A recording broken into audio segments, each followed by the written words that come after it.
Hello and welcome to food મંત્ર by Surabhi Vasa. આજે આપણે ટેસ્ટી વાનગી બનાવી લઈએ. વધેલા ભાતમાંથી આજે આપણે રસિયા મુઠિયા બનાવીશું. અત્યારે આ અડધો કપ મેં ભાત લીધેલા છે. મારા ઘરમાં મેં જે બનાવેલા ભાત છે એ વધ્યા છે, તો મેં અડધો કપ જેટલા ભાત લીધા છે. એની સામે લગભગ 4 થી 5 ચમચી ચણાનો લોટ લઈશ.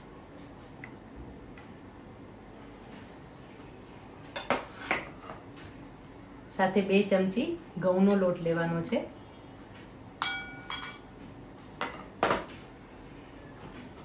લીલા મરચાં ઉમેરી લઈશું. 1 ચમચી લીલા મરચાં,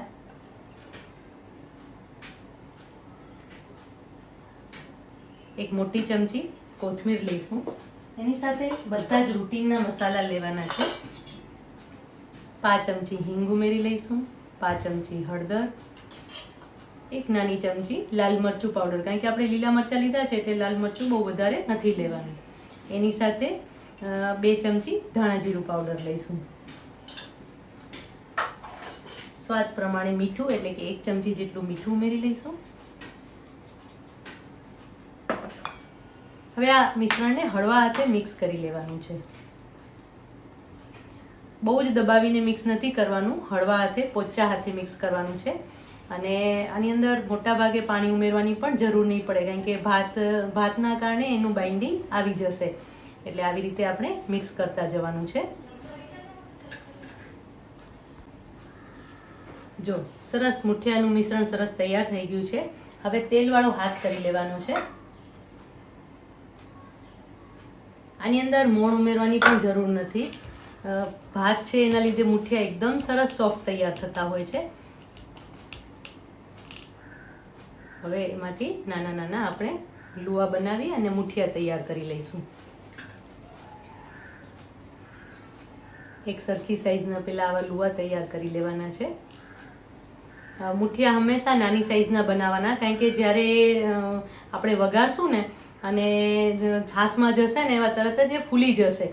એટલે બહુ જ જો વધારે પ્રમાણમાં મોટા મુઠિયા બનાવ્યા હશે ને તો મુઠિયા તૂટી જશે અને એનો સ્વાદ પણ સરસ નહીં લાગે. બસ આવી રીતે નાના નાના મુઠિયા તૈયાર કરી લેવાના છે અને પછી એને વાળી લઈશું. નાના લુવા બધા જ કરી લીધા છે. હવે એમાંથી મુઠિયા વાળી લઈને જો આ શેપના આપણે મુઠિયા તૈયાર કરવાના છે. આવી રીતે આપણે બધા જ મુઠિયા તૈયાર કરી લેવાના છે. બધા મુઠિયા આપણે આવી રીતે વાળી અને તૈયાર કરી લઈશું. જો બધા મુઠિયા આ રીતે મેં વાળી અને તૈયાર કરી લીધા છે. હવે આપણે એને વઘારી લઈએ. આ મુઠિયાને તમે આમને આમ પણ બાફી લેશો ને, બાફી અને પછી વઘારશો તો પણ બહુ જ સરસ લાગશે. અત્યારે આપણે રસિયા મુઠિયા બનાવી રહ્યા છીએ એટલે આપણે છાશમાં વઘારી લઈશું. એના માટે આપણે 1 ચમચી તેલ લઈશું. હંમેશા જ્યારે પણ છાશ સાથે આપણે કોઈ પણ વઘાર તૈયાર કરતા હોય ને ત્યારે તેલ બહુ વધારે નથી લેવાનો. તેલ વધારે લેશો ને તો એ ઉપર તળવા લાગશે. હવે એની અંદર 1 ચમચી રાઈ લઈશું, સાથે લીલા મરચાં અને લીમડો ઉમેરી લઈશું. હિંગ, અડધી ચમચી હળદર, અડધી ચમચી હિંગ. હવે જ્યારે પણ આપણે કોઈ છાશનો વઘાર કરતા હોય ને ત્યારે સૌથી પહેલાં પાણી ઉમેરી લેવાનું.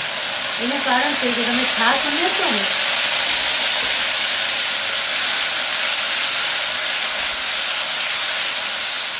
જો આ રીતે આપણે કાંસરો વઘારના કારણે એકદમ ગરમ થઈ ગયો હોય અને પછી તમે છાશ ઉમેરો ને તો શું થાય કે છાશ તરત જ બળી જતી હોય છે.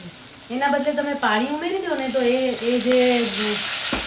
એનો જે ઉભરો હોય ને એ સમી જાય અને એના કારણે પછી છાશ છે એ તમારી ફાટશે નહીં. હવે એની અંદર આપણે છાશ ઉમેરી લઈશું. અત્યારે મેં 1 થી 1.5 કપ જેટલી છાશ લીધેલી છે. આ વાતનું ખાસ ધ્યાન રાખવાનું છે કે જ્યારે પણ વઘાર કરીએ ને ત્યારે સૌથી પહેલા પાણી ઉમેરવાનું છે. છાશવાળી કોઈ પણ વાનગીનો વઘાર કરતા હોય ને ત્યારે સૌથી પહેલા પાણી ઉમેરવાનું છે. હવે એની અંદર આપણે મીઠું ઉમેરી લઈશું.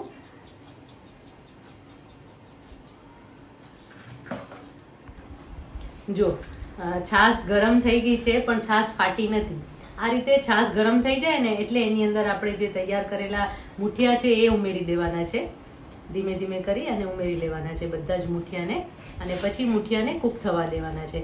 એમાંથી 1 કે 2 મુઠિયા છે ને આપણે થોડા તોડી નાખશું ને એટલે શું થશે કે ચણાનો લોટ છે, ઘઉંનો લોટ છે એ સરસ રીતે મિક્સ થઈ જશે, અને મિક્સ થઈ જશે એટલે જે છાશ છે એ ફાટશે નહીં અને એનું સરસ બાઇન્ડિંગ પણ આપણે મળી જશે.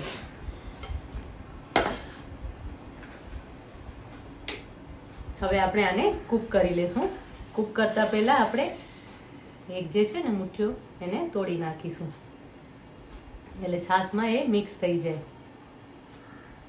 ઘણા લોકો આ મુઠિયામાં સોડા પણ નાખતા હોય છે, પણ જો ભાત પ્રોપર તમે ઉમેરેલા હશે ને તો સોડાની જરાય જરૂર નહીં પડે. એકદમ સરસ રીતે મુઠિયા બફાઈ પણ જશે અને સરસ રીતે ચડી પણ જશે અને સોફ્ટ પણ લાગશે તમને. અત્યારે ધીમે ધીમે ફૂલવા લાગ્યા છે. હવે એને કૂક કરી લઈશું આપણે. 2 થી 3 મિનિટ માટે આપણે કૂક કરી લેવાનું છે. આવી રીતે ઢાંકણ ઢાંકી અને 2 થી 3 મિનિટ માટે આપણે એને કૂક કરી લઈશું. જો એકદમ સરસ મિશ્રણ સરસ તૈયાર થઈ ગયું છે અને તમે જોઈ શકો છો કે જે મુઠિયા છે ને એ પણ સરસ રીતે ચડી ગયા છે. તમે કટ કરશો ને તો સરસ રીતે કટ પણ થાય છે અને સરસ ચડી ગયા છે. અને તમે જોઈ શકો છો કે રસો છે એ થોડો ઘટ્ટ થઈ ગયો છે અને છાશ છે એ ફાટી નથી, એના કારણે રસો એકદમ સરસ દેખાઈ રહ્યો છે. હવે એની અંદર આપણે બાકીના મસાલા ઉમેરી લઈશું. લાલ મરચું પાવડર આપણે 1 ટીસ્પૂન ઉમેરીશું. એની સાથે ચપટી હિંગ ઉમેરીશું. ઉપરથી હિંગ ઉમેરીશું ને એનો સ્વાદ બહુ સરસ આવશે. સાથે 1 ચમચી ધાણા જીરું ઉમેરીશું. ચપટી મેં હળદર પણ લીધી. હળદર તમને ગમે તો લઈ શકો છો, નહીંતર નહીં એડ કરો તો પણ ચાલશે. હવે એની કન્સિસ્ટન્સી પણ એકદમ સરસ આવી ગઈ છે. આ રસિયા મુઠિયા જે છે એ તમે એમને પણ ખાઈ શકો છો, રોટલી સાથે પણ ખાઈ શકો છો અને ભાત સાથે પણ ખાઈ શકો છો. અને જો તિથિમાં તમે બનાવો એટલે કે 8મ કે 14ના દિવસે બનાવો તો તમે એની અંદર કોથમીર અને લીલા મરચાં ના ઉમેરો અને એમને આખા લાલ મરચાંનો વઘાર કરીને ઉમેરશો ને તો પણ બહુ જ સરસ બનશે.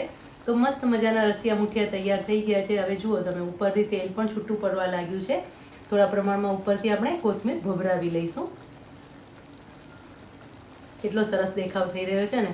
અને વધેલા ભાતનો એક મસ્ત મજાનો સાંજનું એકદમ હળવું ડિનર તૈયાર થઈ ગયું. આની સાથે તમે પરોઠા સર્વ કરી દો અથવા તો આની સાથે કંઈ જ સર્વ ન કરો ને આમને આમ જ ખાખરા સાથે ખાશો ને તો પણ બહુ જ સરસ લાગશે.